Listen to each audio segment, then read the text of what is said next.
그러므로 누구든지 나의 이 말을 듣고 행하는 자는 그 집을 반석 위에 지은 지혜로운 사람 같으리니. 아멘. 저 유명한 팔복산상에서의 주님의 이 보화 같은 설교가 끝이 납니다. 오늘 본문 28절 말씀을 보세요. 예수께서 이 말씀을 마치시매라고 기록하고 있습니다. 이 표현은 이제 이 긴 설교가 끝이 났다라고 하는 것을 보여주는 것이죠. 주님은 이제 결론의 말씀을 주시면서 우리 지난 앞에서 살펴본 대로 주님은 좁은 문과 넓은 문, 그리고 참 선지자와 거짓 선지자, 그리고 반석 위에 지은 집과 모래 위에 지은 집 등의 대조의 신뢰를 통해서 권세 있는 예수님의 교훈으로 막을 내리게 되는 것입니다. 이 가운데 오늘은 이 마지막 결론인 집을 짓는 비유를 여러분들과 살펴보기를 바랍니다. 여러분, 이스라엘 땅에서 집을 짓는 것은 그냥 단순히 그냥 아무 데서나 집을 짓는 것은 굉장히 위험한 일이 되죠. 왜냐하면 이스라엘 땅은요, 기후를 염두에 두고 집을 지어야 되기 때문입니다. 기후를 염두에 두는 것은 전 세계 모든 곳이 마찬가지일 것입니다. 하지만 이스라엘은요, 기후에 있어서 극단적인 차이를 보이거든요. 우리나라도 마찬가지죠. 우리나라도 겨울은 너무 춥고 여름은 또 너무 덥고 그렇잖아요. 이스라엘도 기후의 차이가 좀 심한데요. 여름 동안에는, 그러니까 그들에게 있어서 이 여름 동안에는 비가 전혀 오지 않죠. 그러다가 이제 겨울이 그들에겐 겨울에 우기가 찾아오는데, 이 겨울이 되면 비가 많이 내린다고, 비교적 많이 내린다고요. 그래서 비가 많이 내리면 길이 새롭게 막 만들어집니다. 물이 막 이렇게 흘러가면서 없던 길이 막 생겨나는 그런 일들이 일어나기도 해요. 왜냐하면 그 토양 자체가 단단한 어떤 반석 위에 있는 곳도 있지만 모래가 이렇게 쌓여 있는 곳이 많기 때문입니다. 그래서 저도 가봤지만 이 이스라엘 땅에 가보면 도로가 와디라고 하는 이름으로 도로가 꽤나 있어요. 그러니까 물이 이렇게 휩쓸고 지나간 자리가 움푹 파여진 것입니다. 그 움푹 파여진 곳이 이제 앞으로 도로가 되는 것이죠. 옆에는 이제 물이 휩쓸고 지나가면서 벽이 이렇게 쭉 생겨버린 겁니다. 그만큼 급류 이런 것들이 비를 통해서 생겨나는 이런 지형이 이스라엘 땅의 특징이다라는 것이죠. 그러다 보니까 그냥 아무 때나 모래 위에 집을 지으면 어떻게 됩니까? 쉽게 말해서 무너지게 된다라는 것이죠. 그러므로 이스라엘 사람들은요, 집을 짓기 전에 집을 세울 터를 모색하는 것은 굉장한 중요한 일이 되는 것이죠. 집이라고 하는 것, 이것도 사실 굉장히 큰 의미를 우리에게 가져다 주죠. 집, 우리에게 있어서 필수적인, 살아가기 위해서 필수적인 요소가 됩니다. 그래서 의식주라고 하지 않습니까? 옷, 그리고 먹을 것, 그리고 집, 이 세 가지가 우리가 생활하는 데 있어서 가장 기본적인 것이 되는 것이죠. 또 집은 우리 몸을 의탁하고 사는 곳이 됩니다. 우리가 누울 수 있는, 우리가 쉴 수 있는, 우리를 비와 바람과 추위로부터 보호해주는 그런 곳이 됩니다. 또 도적으로부터 우리를 보호해주고요, 또 질병으로부터, 천재지변으로부터 피할 수 있는 피난처가 되는 곳도 집이 되죠. 또 뿐만 아니라 집이라고 하는 것은 가정을 의미하기도 하지 않습니까? 그래서 사랑이 있고 평화가 있고 소망과 웃음이 꽃피는 곳이 바로 집이다라고 우리는 말할 수 있습니다. 그래서 인생은 집 짓는 일을 계속하죠. 여러분, 우리 지금 사회에서도 가장 중요한 어떤 사회적 이슈가 뭡니까? 부동산 문제 아닙니까? 집을 사는 것, 집을 마련하는 것. 우리 성도님들 가운데서도 이제 계약이 만료가 되면 이사를 해야 되는 그런 상황에 놓인 분들도 계시고, 여러 가지 어떤 집 때문에 겪게 되는 일들이 많지 않습니까? 사람이 있는 곳에 집이 있는 거예요. 사람이 있는 곳에. 누구나 그래서 아까 우리 찬송했던 것처럼 세상 모든 사람들은 집을 짓는 사람들입니다. 그래서 고대 사람들이 살았다라고 하는 흔적은 무엇입니까? 집을 지은 흔적이에요. 그래서 어떻게 움막을 만들고 어떻게 그 안에서 사람들이 이렇게 살았는지 이런 것들을 집을 통해서 볼 수 있게 되는 것입니다. 집은 그만큼 우리에게 있어서 중요한 것이 된다라는 것이죠. 주님은 오늘 말씀에서도 집을 지어야 한다라고 말씀하고 있죠. 특히 이 산상수훈의 이 세 계명의 말씀 가운데 가장 마지막에 하신 말씀, 결론 중의 결론이라고 할 수 있는 이 말씀을 우리가 함께 상고해 보면서 은혜를 나눠 보고자 합니다. 여러분, 산상수훈의 앞부분의 말씀은 팔복의 말씀이었죠. 8가지 복 있는 사람에 대한 설명을 우리 주님께서 해주셨습니다. 그래서 이 말은 이제 신약의 새 언약을 통해서 세워지는 하나님 나라의 백성이 어떠한 사람들인지 소개해주는 그런 말씀이라고 할 수 있어요. 그리고 그 다음부터 이어지는 이 세 계명의 말씀, 사실 연결되는 말씀이죠. 이 말씀은 이 하나님 나라의 백성, 천국 백성들이 어떻게 살아야 하는지에 대한 윤리를 가르쳐주는 말씀이라고 할 수 있습니다. 첫 번째는 어떤 사람이 이 하나님 나라의 구성원이 되는가, 그리고 이 구성원들은 어떤 삶을 살아야 하는가를 우리 주님께서 이 산상에서 말씀해 주신 거예요. 그래서 제가 처음에 말씀드릴 때도 이 장면이, 산 위에서 말씀을 받는 이 장면이 그 이스라엘이라고 하는 나라가 탄생되는, 신정국가가 탄생되는 시내산 언약과 이렇게 병행되고 있다라는 말씀을 제가 드리지 않았습니까? 그래서 이 산상수훈의 말씀은 하나님 나라 백성의 정체성을 설명해 주는 말씀이다라고도 볼 수 있어요. 이 하나님 나라의 백성은 결론적으로 말할 때 집을 짓는 백성들이다라고도 해석할 수 있게 되는 것입니다. 그런데 흥미로운 것은 성경을 보면 하나님도 집을 지으시는 분이라고 성경이 계시해주고 있다라는 것이죠. 물론 명확하게 이런 표현을 사용하고 있진 않아요. 하지만 많은 성경 신학자들이 이렇게 설명합니다. 하나님의 창조가 곧 하나님의 집을 지은 것이다, 이렇게 설명하는 분들이 많습니다. 여러분, 인간이 타락하기 전에 창세기 3장 8절을 보면 하나님이 에덴 동산에서 거니셨다라고 하는 표현을 쓰시죠. 하나님이 에덴 동산에 거니셨다. 즉 에덴 동산은요, 하나님에게 일종의 정원 같은 그런 곳이었다는 것이죠. 하나님이 거니시는, 거하시는 그런 정원 같은 그런 에덴 동산이었다라는 것입니다. 그런 점에서 이사야 선지자를 통해서 하나님은 이렇게 말씀하세요. 이사야 66장 1절 말씀, 우리 순서지에 있는 말씀 다 같이 한번 읽어보도록 하겠습니다. 시작. 여호와께서 이같이 말씀하시되 하늘은 나의 보좌요 땅은 나의 발등상이니 너희가 나를 위하여 무슨 집을 지을꼬 나의 안식할 처소가 어디랴. 이 말씀은요, 분명히 하나님께서 하늘과 땅을 하나님이 거하시는 처소, 하나님이 거하시는 집으로 묘사하는 구절로 보여집니다. 하나님 이렇게 말씀하시는 거예요. 너희가 나를 위해서 무슨 집을 지을 수 있겠니? 너희가 나를 위해서 무슨 집을 지을 수 있겠니? 하늘이 나의 보좌이고 땅이 내 발등상인데, 이것이 나의 집인데 너희가 나를 위해서 또 다른 무슨 집을 짓겠느냐라고 우리 주님께서 이사야 선지자를 통해서 이스라엘 백성들에게 말씀해 주는 거예요. 이렇게 하나님은요, 당신의 집을 창조를 통해서, 이 우주 창조를 통해서 당신의 집을 지으신 것입니다. 그런데 하나님은요, 이 거룩한 언약의 백성들, 그들과 이 언약을 맺으시면서 그들과 교제하시고자 이 땅에 하나님이 임재하실 그런 집을 또 지으시죠. 하나님이 직접 명령하셔서.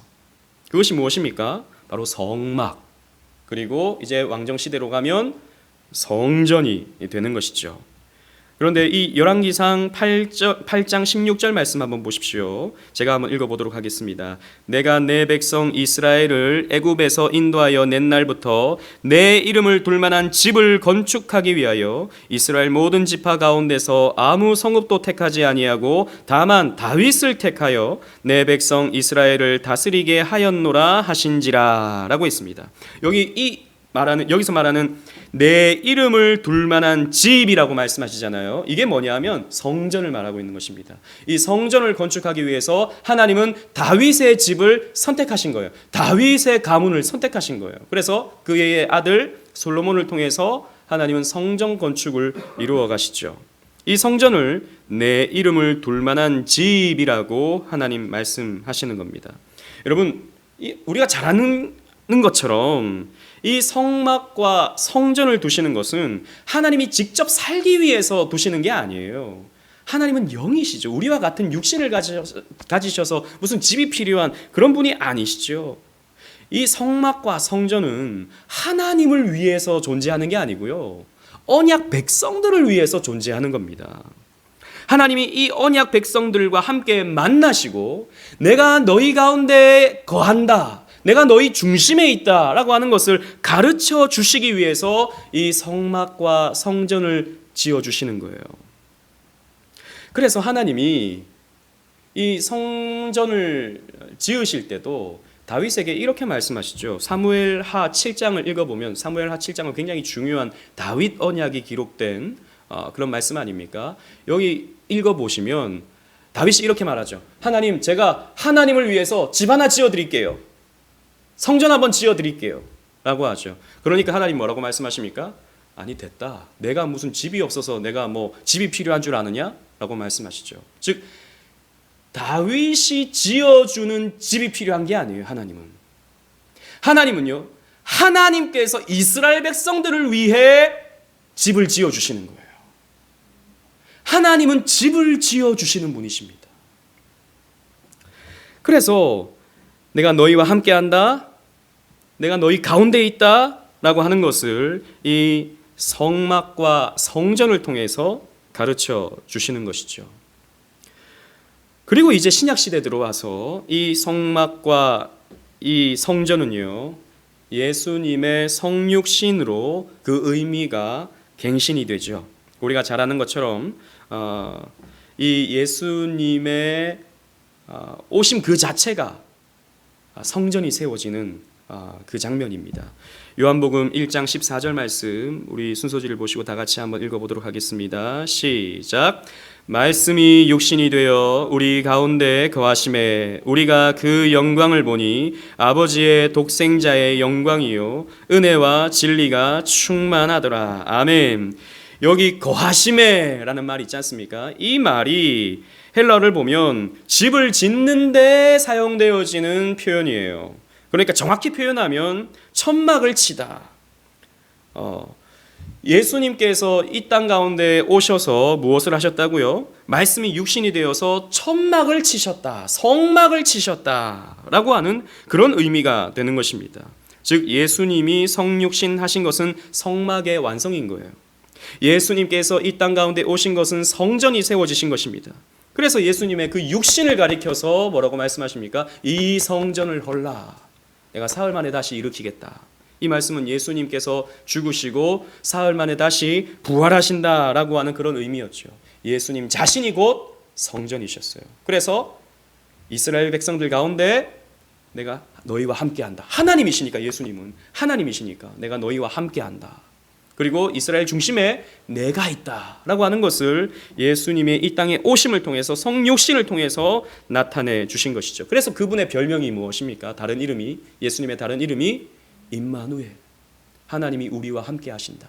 성전 되시는 예수님, 성막 되시는 예수님이 내가 너희와 함께 한다라고 하는 것을 나타내 보여주시는 것입니다.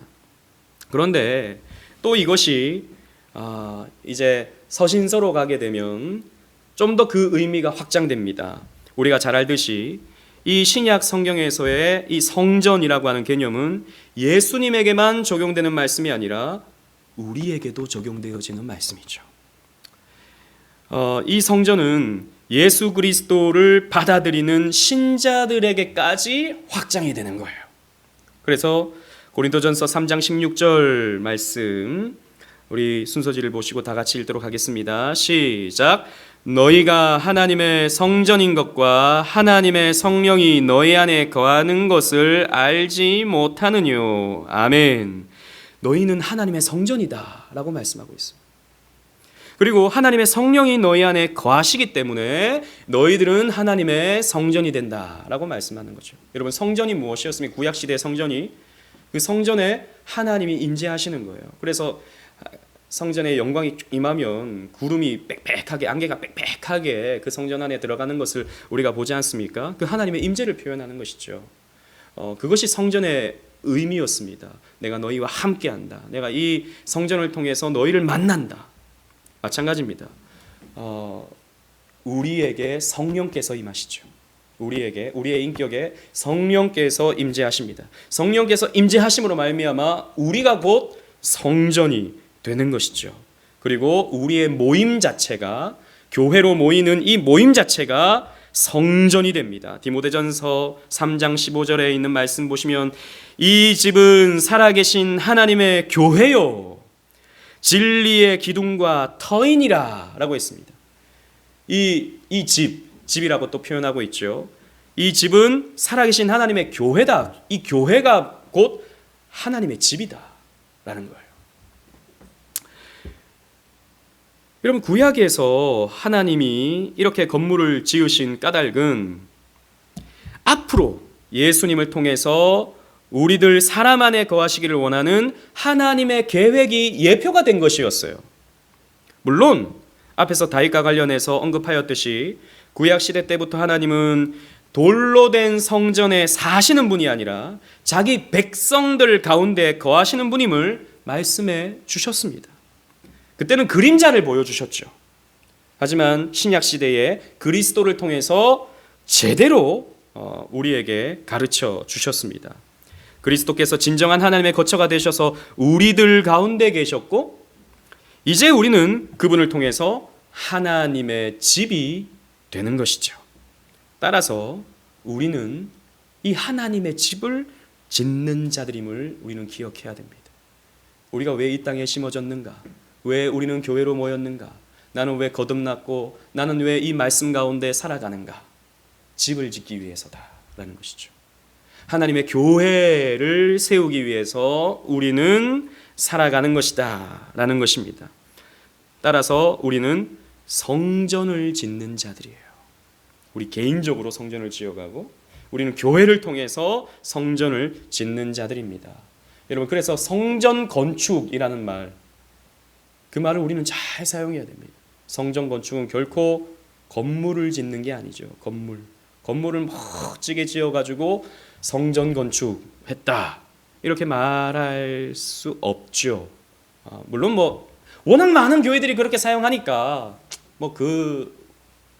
그렇게 말하는 거 무슨 뜻인지는 알겠지만, 바르게 사용하면 그냥 교회당 건축이죠. 교회당 건축.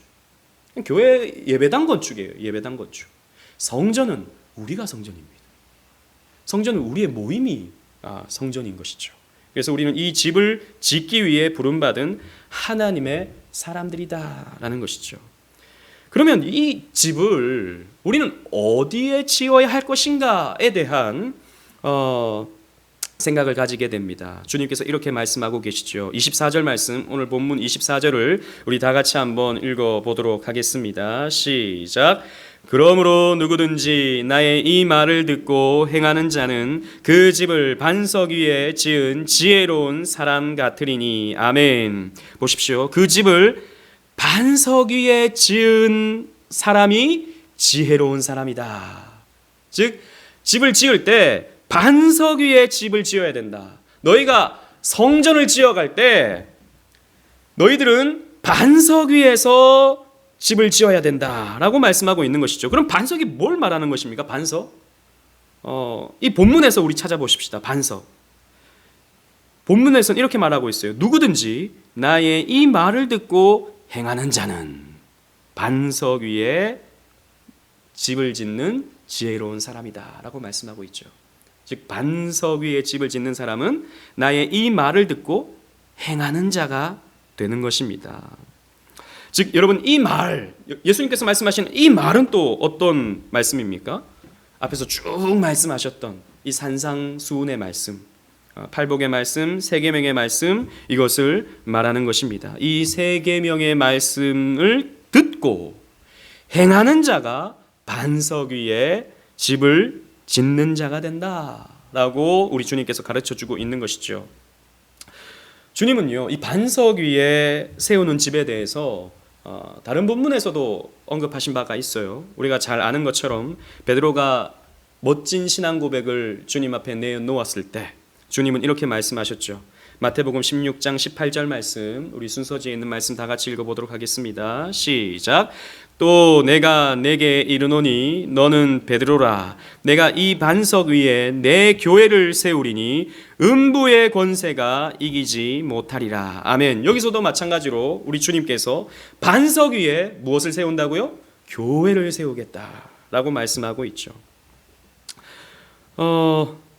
하나님이 거하시는 교회는 분명 확실하게 주님께서 가르쳐 주시는 그 말씀, 예수님께서 가르쳐 주셨지 않습니까? 예수님이 단순한 인간이 아니라 하나님의 아들이시다.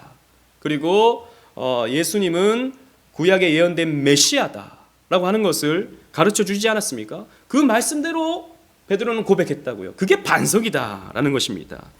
그 반석 위에, 그 말씀 위에 내가 교회를 세우겠다라고 우리 주님께서 가르쳐 주시는 것이죠. 그리고 주님은 이 교회를 세우겠다고 말씀하시고는 음부의 권세가 이기지 못하리라 라고 약속해 주셨죠. 우리가 잘 아는 것처럼.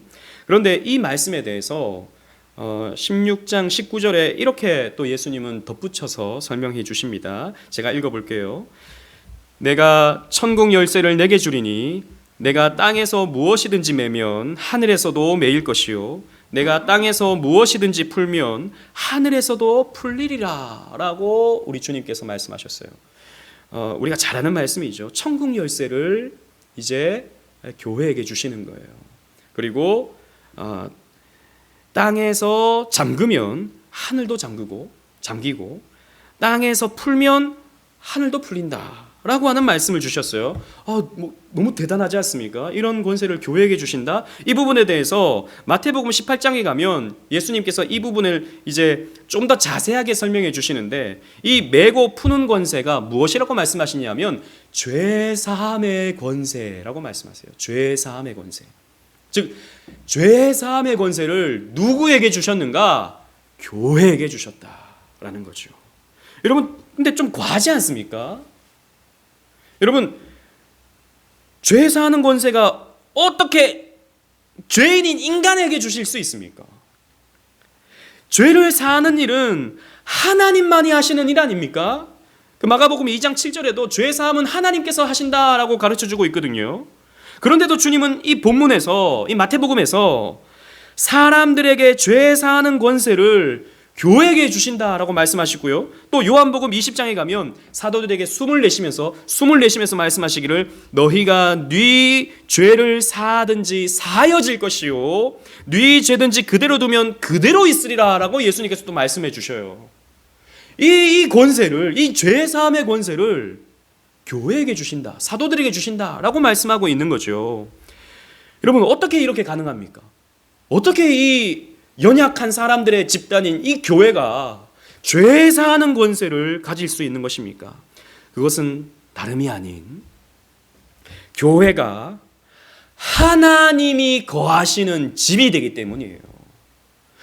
교회가 그렇게 귀한 권세를 가질 수 있는 것은 이 교회에 하나님이 거하시기 때문입니다. 따라서 이 집은 오직 반석이신 그리스도의 말씀을 통해서 세워져야 되고 그 말씀의 권세를 가질 때 죄를 사할 수 있는 그 권세 또한 발휘할 수 있게 되는 거예요.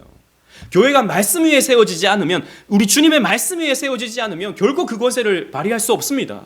그러나 철저하게 말씀 위에 교회가 세워진다면 죄를 소멸시킬 수 있는 권세가 교회에게 주어지게 되는 것이죠. 그리고 우리는요, 주님의 이 말씀을 기억해야 됩니다. 이 말씀을 듣고 해서 끝나지 않아요. 그죠? 오늘 주시는 말씀 24절의 말씀 여러분 잘 보십시오. 이 말씀을 듣고 해서 끝나는 것이 아니라 어디까지 갑니까? 행하는 자는. 여기에 우리의 마음이 머물러야 됩니다. 이 말씀을 배우는 자는이 아니고 이 말씀을 이해하는 자는이 아니고 이 말씀을 듣고 행하는 자는 반석 위에 집을 짓는 자다, 지혜로운 자다 라고 주님께서 말씀하고 있는 것입니다. 그렇습니다. 우리는요, 말씀을 듣고 행하는 자가 되어야 됩니다. 이 말씀대로 살려고 몸부림치는 사람이 되어야 됩니다. 오늘날 이게 안 되는 거예요. 이게 교회 다니는 사람들은 이렇게 많은데 왜 이렇게 세상 사람들이 교회를 불신하고 뭐 영화라든지 드라마라든지 다 천주교 신부는 좋게 나오고 불교의 스님도 좋게 나오는데 목사는 다 어떻게 그렇게 사기꾼으로 나옵니까? 왜 교회는 그렇게 무슨 범죄 집단으로 묘사가 됩니까? 물론 제가 자주 말씀드리지만 뭐 교회가 뭐 옛날부터 그렇게 미움을 받고 핍박을 받아온 공동체이기 때문에 뭐 어련히 그러기도 한 것이지만 우리가 말하는 그 믿음에 대한 내용과 우리가 실천하는 이 신앙의 삶이 너무 괴리가 큰 거예요. 제가 오늘도 어떤 기사를 봤는데 요즘 그 유행하는 그 드라마 중에 그 넷플릭스에서 하는 드라마 중에 더 글로리라고 하는 드라마가 있지 않습니까? 저는 못 봤습니다. 못 봤는데 거기 뭐 그런 내용이 있대요. 어떤 기독교인이 주인공인데 이제 굉장히 위선적인 기독교인으로 나오는 거죠. 그런데 거기에서 그런 대사가 있대요.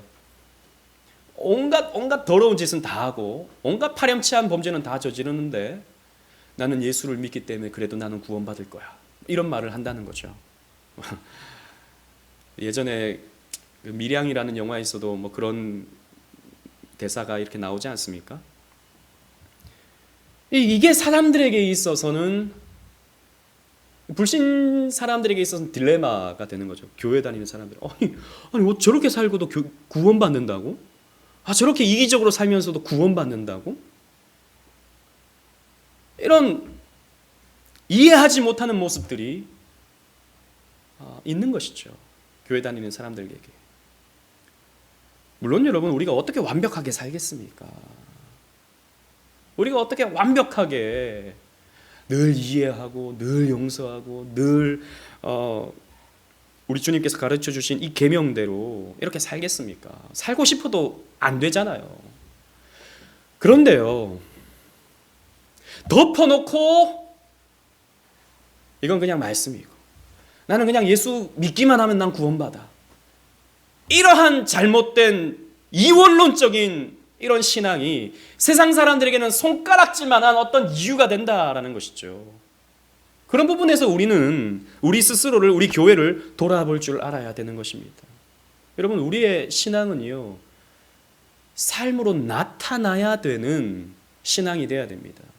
신학에서 그치면 안 돼요. 그 배움에서 그치면 안 됩니다. 신앙으로 나아가야 되는 거죠. 신앙생활로 나아가야 되는 것입니다. 삶으로 나아가야 되는 것입니다. 그래서 칼빈은 제네바 아카데미를 이렇게 세워갈 때 두 가지의 모토를 가졌다고 하죠. 첫 번째는 학문입니다. 학문에 있어서는 우리는 탁월한 실력을 갖춰야 된다. 그러나 또 하나가 무엇입니까? 경건이었어요. 경건과 학문, 학문과 경건. 경건이 뭐죠? 신앙의 삶입니다. 신앙의 삶이 있어야 그 학문 또한 열매 맺어가는 그 학문의 어떤 녹아지는 삶, 이것이 사실 경건이라고도 할 수 있겠죠. 이 경건과 학문, 신학과 신앙, 이것은 함께 갈 수 있어야 되는 것입니다. 우리 주님께서 그것을 말씀하고 있는 것이죠. 경건의 삶이 받쳐주지 않으면 우리의 신학은 죽은 신학이 되죠. 사변 신학이 되어버리고 맙니다. 실천 없는 개혁주의, 이신칭의를 외치면서 실천이 없다면, 삶이 없다면 그것은 죽은 개혁주의가 되고 말 것입니다. 사변적인 개혁주의가 되고 말 것입니다. 따라서 우리는 분명히 깨달아야 됩니다. 우리 주님께서 이 산상수훈의 이 말씀을 맺으시면서 우리에게 무엇을 당부하시는가? 우리 주님께서 가르쳐 주신 삶의 요약이라고 하는, 우리 주님께서 말씀해 주신 그 가르침의 요약이라고 하는 이 산상수훈의 결론이 무엇인가? 너희들은 이 반석 위에 교회를 세워야 된다라는 거죠. 이런 믿음의, 이런 말씀의 실천의 반석 위에 너희들은 교회를 세워가야 된다. 그렇지 않으면 어떻게 되는 것입니까? 무너진다라는 거죠. 이 하나님 말씀, 우리 주님의 말씀 위에, 이 실천이라고 하는 이 반석 위에 교회를 세워가면 비가 와도 물나고 바람이 불어닥치고 태풍이 불어닥친다 하더라도 문제가 없는데, 이 반석 위가 아니면 모래 위에 지어버리면 무너진다라는 것이죠. 우리 25절 다 같이 한번 읽어보도록 하겠습니다. 본문 25절입니다. 시작. 비가 내리고 창수가 나고 바람이 불어 그 집에 부딪히되 무너지지 아니하나니 이는 주추를 반석 위에 놓은 까닭이요. 아멘. 말씀 위에 서 있는 교회, 또 실천 위에 서 있는 교회는요, 무너지지 않습니다. 고난이 닥치고 교회에 환난이 닥쳐와도 무너지지 않아요. 여러분, 오늘 말씀을 기억해 보십시오. 다시 한번 생각해 보십시오. 반석 위에 세워지는 교회도 비가 내려요. 그죠? 반석 위에 세워지는 교회도 바람이 붑니다. 그냥 반석 위에 세워진다고 해서 그냥 앞길이 쫙 열려지는 그냥 형통한 꽃길만 걷는 그런 교회가 아닙니다. 비가 내리고요, 창수가 나고요, 그러니까 홍수가 나는 것이죠. 바람이 불어서 그 집에 부딪히는 일들이 나타납니다. 그러나 탄탄하게 세워지는 것이죠. 탄탄하게 세워지는 거예요. 그러나 그러지 않는 교회는 어떻게 됩니까? 26절로 27절 말씀 우리 다 같이 한번 읽어보도록 하겠습니다. 제가 26절을 읽고 27절을 함께 읽겠습니다. 나의 이 말을 듣고 행하지 아니하는 자는 그 집을 모래 위에 지은 어리석은 사람 같으리니. 시작. 비가 내리고 창수가 나고 바람이 불어 그 집에 부딪힘에 무너져 그 무너짐이 심하니라. 아멘. 말씀으로 세워지지 않으면 결국 모래 위에 짓는 집이 되는 것이고, 이런 집은 교회에 고난이 닥치고 교회에 어려움이 닥치면 깨어지고 부셔지고 산산조각 난다라는 것입니다. 여러분, 오늘날 교회가 산산조각 나고 있지 않습니까? 뭐 코로나 때문에, 그 코로나라고 하는 바람이 불어버리니까 교회가 막 산산조각이 나죠. 뭐 그것뿐만 아니라 교회가 이 편 저 편 나뉘어져서 서로 싸우고 갈등하고 네가 올래 내가 올래, 이 편 저 편 나뉘어져서 갈등하고 있는, 서로 상처내고 있는 이런 모습들 우리 많이 보지 않습니까? 그래서 교회에 그러면 머리가 지끈한 사람들이 많아요. 저희 교회 다니시는 분들 가운데서도 그런 경험을 하신 분들이 있고, 또 우리 청년들 가운데서는 부모님들이 그런 일을 겪어서 낙심이 되어서 지금 교회를 출입하고 있지 않은, 그래서 온라인으로만 예배를 드리고 있는 이런 분들이 있어요. 너무너무 안타깝고, 그런데 그런 부모님의 모습이 자녀들에게 또 영향이 가죠. 참 악순환인데요. 여러분, 생각해 보십시오. 우리 앞에서 쭉 살펴봤던 세 계명의 말씀들, 이 세 계명의 말씀들을 좀 이렇게 요약해 보면 이런 거예요. 다른 사람을 이용하지 않는 것, 다른 사람을 도구화하지 않는 것, 그리고 나를 부인하고 상대방을 높여주고 상대방의 입장에서 서보는 것. 여러 말씀들이 있지만 좀 전체적으로 이렇게 요약해 보면 그런 말씀이라고도 볼 수 있어요. 여러분, 우리 주님께서 가르쳐 주신 이 세 계명의 말씀대로 한다면 교회가 그렇게 나뉘어져서 서로 물고 뜯고 싸우고 서로 사탄이다, 서로 무슨 신천지냐 하면서 그렇게 갈라질 수 있는 것이겠습니까? 그렇게 마치 늑대처럼 서로를 물고 뜯는 그런 모습이 과연 교회 안에서 나타날 수 있겠습니까? 아니요. 이 산상수훈의 말씀만 잘 듣고 잘 배우고 실천하려고 몸부림친다면 그런 식으로 싸우고 그런 식으로 갈등하지 않을 거예요. 그렇지 않습니까? 물론 교회가 언제나 이렇게 분리되지 않고 한 공동체로 쭉 가는 것은 너무 이상적일 수 있겠죠. 언젠가는 여러 가지 이유로 갈라질 수도 있습니다, 교회가. 그러나 그런 방식으로는 갈라질 수는 없는 것입니다. 주님의 말씀대로. 우린 진리 때문에 때로는 갈라질 때가 있잖아요. 제가 앞에서 말씀드린 건 그런 갈라짐을 말하는 것입니다. 주님은요, 이 말씀 전에 우리 지난주에 주셨던 말씀 한번 또 생각해 보십시다. 어떤 말씀을 하셨죠? 이 말씀 전에 두 번째 결론이 어떤 그 말씀이셨습니까? 거짓 선지자에 대한 말씀이셨죠. 그죠? 진짜와 가짜에 대해서 제가 설교하면서 주님은 거짓 선지자를 언급하셨습니다. 여러분, 이것도 연결이 돼요. 즉 교회 안에 들어오는 거짓 선지자, 교회 안에 들어오는 거짓 신자들은요, 결국 교회를 무너뜨리는 사람들입니다. 이들은 하나님 말씀대로 교회를 세우지 않고 말씀이 아닌 다른 것들로 교회를 세워가려고 하는 사람들이죠. 기적, 예언, 신비체험 이런 것들로 사람들을 미혹하는 것이죠. 그들은 주님의 이름으로 뭔가를 합니다. 주님의 이름으로 선지자 노릇하고 주님의 이름으로 귀신을 쫓아내고 주님의 이름으로 많은 권능을 행하는 것이죠. 최근에 제가 아는 어떤 청년이 저한테 또 물어봐요. 요즘 유튜브에 무슨 박혁 전도사라고 청년들이 굉장히 또 많이 본대요. 그래서 좀 이상한 것 같은데 목사님 어떻게 생각하시냐? 이상한 게 아니라 이거는 사이비 2단 그냥 2단 괴수 중에 괴수 같은데. 근데 작년에 제가 그래서 살펴봤더니 작년에 이 청년이 한국에서 집회를 했는데 보니까 20대 초반쯤 되는 것 같아요. 20대 초반에. 근데 영어를 기가 막히게 잘해요. 얼굴도 굉장히 잘생겼어요. 그러니까 뭔가 매력이 있는 거죠. 말도 굉장히 잘하고, 그리고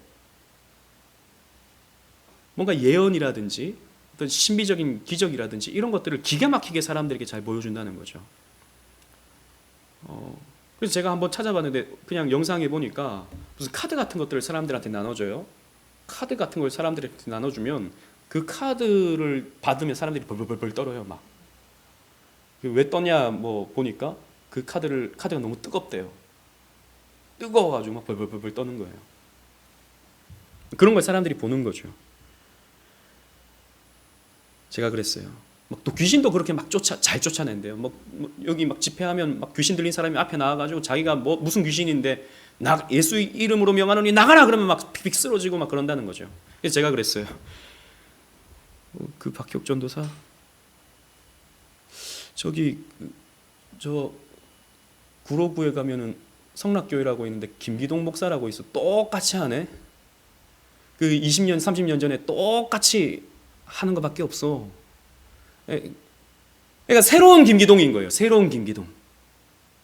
그런데 작년에 그 집회를 했는데 무슨 시골에 무슨 창고에 집회를 했는데 수천 명, 수만 명이 모였다는 거죠. 거기 시골에 하다 보니까 길이 막혀가지고 들어가지 못할 정도로 그렇게 크게 집회를 했다고 합니다. 역사는 반복되죠. 앞으로 또 그 전도사뿐만 아니라 사실 전도사라는 이름도 합당치 않죠. 그런 새로운 김기동은 계속해서 나올 겁니다. 근데 사람들은 그걸 보고 신비하고 놀라우니까 또 모이는 거죠. 또 뭔가 막 내 가슴에 찌릿찌릿함이 있고 몸이 막 떨리고 이러니까 하나님이 마치 임재하는 것처럼 느끼는 것이죠. 아닙니다, 여러분. 지금 성락교회가 어떻게 됐습니까? 쪼개져 버렸어요. 결국에는 이 편 내 편 나뉘어지고 서로 재산권을 차지하기 위해서 소송을 걸고, 그래서 서로 그 교회의 재산권을 차지하기 위해서 서로를 마귀하면서 서로를 이제 또 귀신 그러면서 그렇게 싸우고 있습니다. 여러분, 그게 어떻게 된 것입니까? 결국에는 비가 오고 창수가 나고 바람이 불면 무너지는 헛된 것이죠. 여러분, 우리 개인도 마찬가지예요. 여러분, 교회는 우리 개개인들이 모여서 교회를 세워가는 것입니다. 우리는 무엇으로 우리의 신앙을 세워가야 되겠습니까? 무엇으로 우리의 성전된 우리 이 인격을 세워가야겠습니까? 하나님 말씀입니다. 하나님 말씀으로 우리의 신앙생활을 세워가야 된다는 것이죠. 자주 말씀드리지만 사람들을 혹하게 만들기 위해서는 감정만큼 쉬운 게 없습니다. 감정을 사용하는 것. 또 사람들이 교회에 잘 머물게 하기 위해서는 관계만큼 또 좋은 게 없죠. 그래서 서로 관계를 친하게 맺어서 공동체로 딱 묶어놔 버리면 교회를 나가기가 쉽지 않죠. 그러니까 어느 교회든 이런 감정 그리고 관계 이런 것들로 교회를 묶어 놓으려고 합니다. 그러나 감정은 언젠가는 식어져 버리는 것이죠. 감정은 여러분 언젠가 우리는 다 식습니다. 감정은 왔다 갔다 하는 것이죠. 관계도 마찬가지입니다. 관계 또한 깨어지기가 너무 쉽죠. 인간관계라고 하는 것은 언제든 깨어질 수 있는 가능성이 있는 것입니다. 따라서 우리의 신앙을 감정과 관계에 두고 살아가게 된다면 언젠가는 이것이 바람이 불고 창수가 나고 또 비가 내리면 무너져 버리는 것이죠. 하지만 말씀은 어떻습니까? 말씀은 변하지 않아요. 말씀은 항상 있습니다. 말씀은 우리가 파고 또 파도 더 배우고 더 느끼고, 저도 그래요. 말씀을 제가 읽고 또 배우고 또 배우지만, 아니 말씀이 이런 말씀이 있었어? 제가 지금 목사임에도 불구하고 그렇게 느낄 때가 참 많습니다. 언제나 새롭습니다. 이 말씀은요 우리에게 영원한 만족을 주고 기쁨을 주는 그런 반석이 되는 것입니다. 따라서 우리의 신앙은 반석 위에 세워가야 되는 것입니다. 이런 신앙은 깨어지지 않습니다. 말씀 위에 세워진 신앙은 흔들리지 않아요. 따라서 우리는 말씀에 근거해서 우리의 교회를 세워갈 뿐만 아니라 우리의 신앙생활 또한 세워가야 되는 것이죠. 그래서 또 우리는 개인의 말씀의 실천을 위해서 부단히도 노력하고 애를 써야 될 것입니다. 최근 지진 때문에 저 튀르키예에는 수많은 사람들이 목숨을 잃었습니다.